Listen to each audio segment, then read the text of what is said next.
तो हमें यहाँ पर प्रूफ करना है कि अगर एक ट्रायंगल है, लेट्स से ABC, और हम एक लाइन ड्रॉ करते हैं जो कि पैरेलल है उस ट्रायंगल की एक साइड के। तो हम एक लाइन ड्रॉ करते हैं लेट्स से DE, जो पैरेलल है इस ट्रायंगल के BC साइड के। तो ये जो लाइन DE है ये बाकी दोनों साइड्स को इक्वल रेशियो में डिवाइड करेगी, यानी कि AD बाय BD का रेशियो इक्वल हो जाएगा AE बाय EC के रेशियो के। तो ये थ्योरम हमें प्रूफ करनी है और इससे बेस्ड एक क्वेश्चन अटेम्प्ट करना है। तो पहले थ्योरम प्रूफ करते हैं। तो थ्योरम प्रूफ करने के लिए हम फिगर बना लेते हैं एक बार ढंग से। तो ये लाइन पैरेलल है एक साइड के, तो ये लाइन बाकी दोनों साइड्स को इक्वल रेशियो में डिवाइड करेगी, यानी कि हमें शो करना है कि AD बाई DB इक्वल है AE बाय EC के। तो हम लिख लेते हैं पहले गिवन। तो हमें गिवन है कि एक ट्रायंगल में एक लाइन पैरेलल है एक साइड के, यानी DE पैरेलल टू BC, ये हमें शो करना है। अब प्रूफ करने के लिए हम कुछ कंस्ट्रक्शंस करेंगे। तो हम BE और CD को ज्वाइन कर लेते हैं।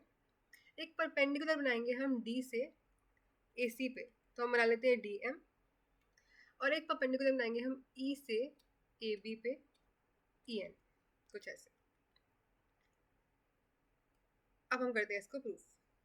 तो प्रूफ के लिए हम पहले ये ट्रायंगल ADE कंसिडर करेंगे। हम निकालेंगे इसका एरिया। एरिया होता है हाफ बेस इनटू हाइट। तो हम देख सकते हैं बेस हो जाएगा इस ट्रायंगल का ये AD, और हाइट हो जाएगी ये EN जो हमने कंस्ट्रक्शन से ड्रॉ किया, तो लिख लेते हैं।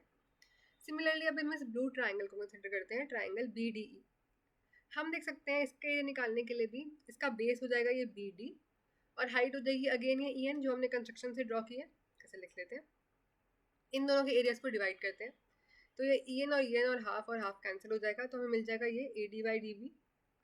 सिमिलरली अब हम निकालते हैं एरिया इस पर्पल ट्रायंगल का ADE, इस ADE का, सॉरी पहले ADE का निकालते हैं। तो ADE का एरिया अगेन हो जाएगा हाफ बेस इनटू हाइट। अब हम इसकी दूसरी हाइट कंसिडर करते हैं, तो ये भी इसकी हाइट है, ये भी इसकी हाइट है। अब हम DM कंसिडर करते हैं, तो AE इंटू DM लेते हैं इस बार। अब हम लेते हैं ये पर्पल ट्रायंगल जो है DEC, तो इसका बेस है ये DE, हाइट हो जाएगी ये EN, इसे लिख लेते हैं। इन दोनों को आपस में डिवाइड करेंगे तो अगेन ये और ये कैंसिल, तो ये बचेगा हमारे पास। अब हम देख सकते हैं ये ADE और ADE तो सेम है, हमें शो चेक करना है ये BDE और DEC को सेम दिखाना है।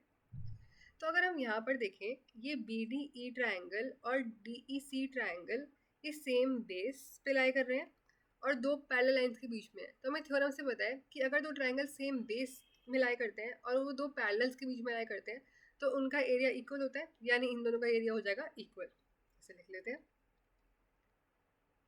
तो इसका मतलब ये कि दोनों रेशियोज इक्वल है, तो यानी जो इनके रेशियोज है ये भी इक्वल हो जाएंगे। तो हमें यही प्रूफ करना था, तो हमने थ्योरम को प्रूफ कर दिया। अब हम बढ़ते हैं क्वेश्चन पर। क्वेश्चन में हमें एक ट्राइंगल गिवन है PQR, बना लेते हैं इसे। अब एक लाइन इंटरसेक्ट कर रही है PQ और PR को। तो एक लाइन है L, ये इंटरसेक्ट कर रही है इन्हें L और M पे, सच दैट ये LM पैरेलल है QR के। PL की वैल्यू हमें गिवन है 5.7, PQ की गिवन है 15.2, MR की गिवन है 5.5। तो हमें ये PM की लेंथ निकालनी है। ओके, तो हम देख सकते हैं हमें एक क्राइटेरिया गिवन है थ्योरम का कि अगर एक साइड पैरेलल है दूसरी साइड के, यानी LM पैरेलल है QR के, तो बाकी साइड्स का रेशियो इक्वल होगा, यानी PL बाय LQ इक्वल हो जाएगा PM बाय MR के। इसका यूज़ करके हम PM निकाल सकते हैं। तो यहाँ पर ये टोटल 15.2 है और ये है LQ। तो अगर हम 15.2 में से 5.7 माइनस कर देंगे तो हमें ये LQ की वैल्यू मिल जाएगी।